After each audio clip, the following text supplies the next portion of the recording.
Hello everyone, आज है 16 अगस्त और आज इस वीडियो में हम बात करेंगे ऊर्जा ग्लोबल के बारे में। 12.5 रुपए का शेयर है और गिरावट देखने को मिल रही है और एक्चुअली में ये गिरावट लाजमी भी है क्योंकि कंपनी के जो रिजल्ट्स आए थे वो उतने अच्छे नहीं थे।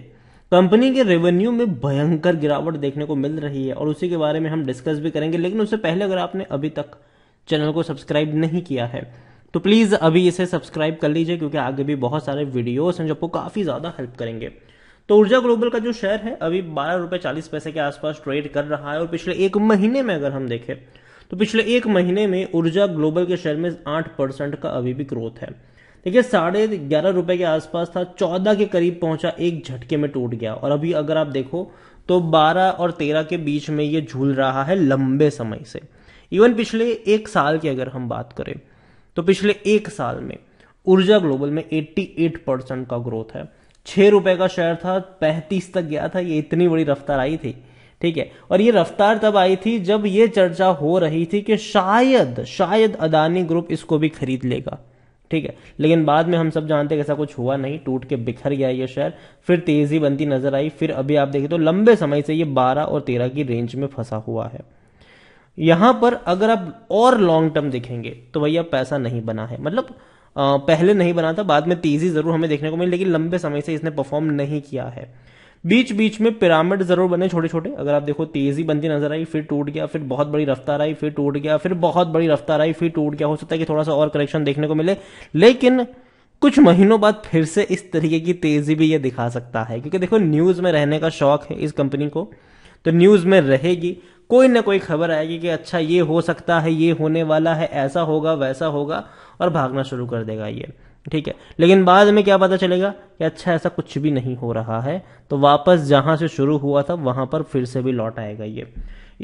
अगर आप देखने की कोशिश करो तो माइक्रो कैप कंपनी है, 655 करोड़ के आसपास का मार्केट कैप है, वॉल्यूम 23 लाख के है, बहुत कम है एनएससी में, और बीएससी में 11 साढ़े 11 लाख का इसका वॉल्यूम देखने को मिल रहा है।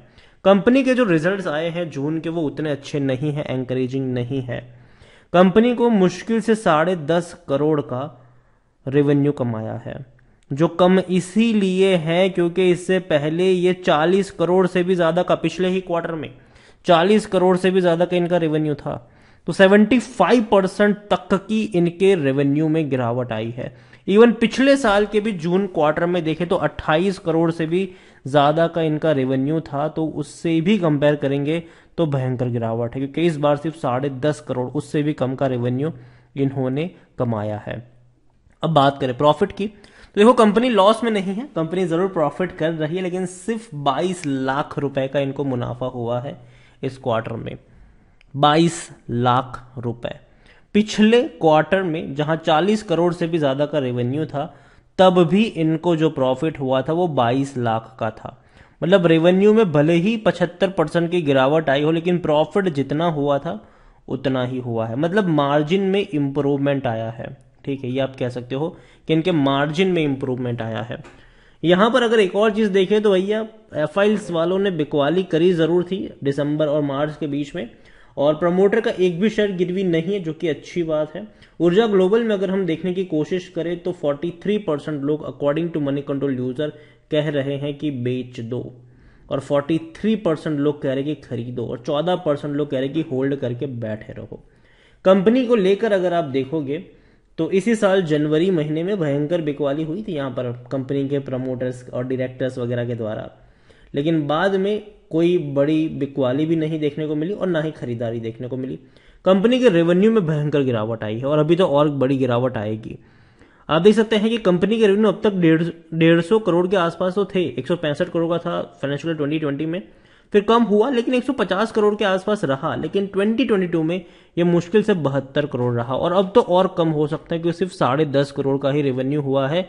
तो अगर एवरेज भी निकालेंगे तो 40 से 45 करोड़ के बीच की ये एवरेज बैठती है, तो डेफिनेटली बहुत बहुत गिरावट है रेवेन्यू में।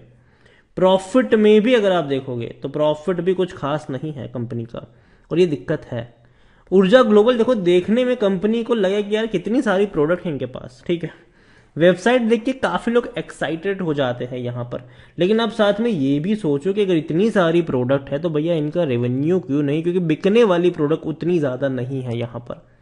चाहे ई बाइक हो या ई कार हो या ई रिक्शा हो, ये बिकने वाली प्रोडक्ट नहीं है, ठीक है। मुश्किल से शायद कोई खरीदता होगा ये। इनकी जो मेजरली बिकने वाली प्रोडक्ट है वो हो सकता है वो है लिथियम आयन बैटरी, ठीक है।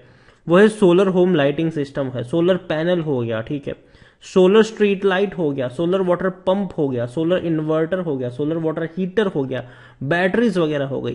तो ये इनके बिकने वाली प्रोडक्ट है, ठीक है। लेकिन आने वाले दौर में यहां पर भी कंपटीशन बहुत ज्यादा देखने को मिलेगी। तो जो फ्यूचर है ऊर्जा ग्लोबल का वो उतना ज्यादा प्रॉमिसिंग नहीं है, लेकिन हाँ अगर कोई बड़ा प्लेयर इसको खरीदता है तो शायद कह सकते हैं कि चीजें शायद बदल सकती है। लेकिन अभी के लिए कंपनी की जो सबसे बड़ी दिक्कत है वो ये है कि कंपनी के रेवेन्यू में एक झटके में बड़ी गिरावट नजर आई है। खरीदारी करने का सही मौका है ये कहना है टिकरटेप का, मेरा नहीं। डिविडेंड तो पे कर ही नहीं रहा है, तो भूल जाइए कि क्या ही अच्छा है या बुरा है। प्रमोटर के पास 31.97% की होल्डिंग देखने को मिली है।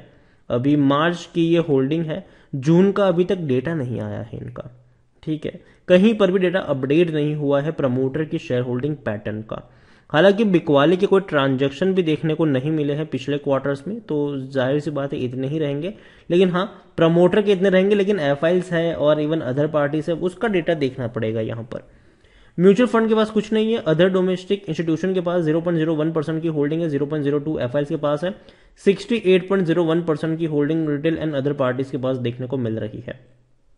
देखो ऊर्जा ग्लोबल को लेकर मैं एक ही चीज कहूंगा अभी के लिए कि मैं उतना ज्यादा फैन नहीं हूं इस कंपनी का, और एटलीस्ट मैं ये मानूंगा कि मैं एटलीस्ट 8 रुपए के ऊपर इसको नहीं खरीदूंगा। अब काफी लोग कहेंगे कि यार भूल जाओ कभी नहीं जाएगा इतना नीचे, तो अगेन मैं कह लूं कि जो छोटी कंपनी होती है, पेनी स्टॉक्स होते हैं, उनके रिजल्ट्स पर हमेशा लोगों की नजर होती है, और रिजल्ट्स अगर अच्छे नहीं आते हैं तो उसमें लगातार गिरावट देखने को मिलती है।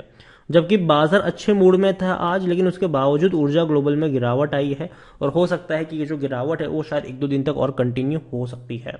तो पहली चीज तो ये कि खरीदारी करने की सलाह नहीं है यहां पर।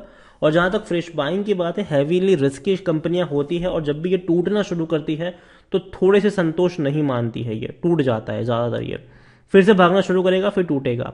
तो अगेन न्यूज काफी ज्यादा डिपेंडेंट रहेगी यहां पर कि कौन सी खबर अभी ट्रेंड कर रही है। कल को कोई खबर आएगी अच्छा फलाना यहाँ पे खरीदारी कर रहा है, तो मान लो कि तेजी भी देखने को मिल सकती है। लेकिन फंडामेंटली तौर पर अब अगर अभी हम देखते हैं तो कंपनी के रेवेन्यू में इतनी बड़ी गिरावट पॉजिटिव संकेत नहीं है, लेकिन हालांकि प्रॉफिट जो है वो उतने ही हैं, वो टूटे नहीं है, जो कि अच्छी बात है, एवरेज कहूंगा मैं। तो ऊर्जा ग्लोबल अभी खरीदारी की सलाह नहीं है, लेकिन एटलीस्ट कुछ दिनों की गिरावट रहेगी, तो जब तक वो खत्म नहीं होती है तब तक यहाँ पर थोड़ा सा अवॉइड करेंगे तो फायदे में रहेंगे। वीडियो को यहीं पे एंड करूंगा, पसंद आया हो तो लाइक कर शेयर करें, चैनल पर अगर पहली बार आए हैं तो प्लीज सब्सक्राइब करें, और ऊर्जा ग्लोबल के बारे में आप क्या सोचते हैं वो भी आप मुझे कमेंट में लिखकर बता सकते हैं। Thank you.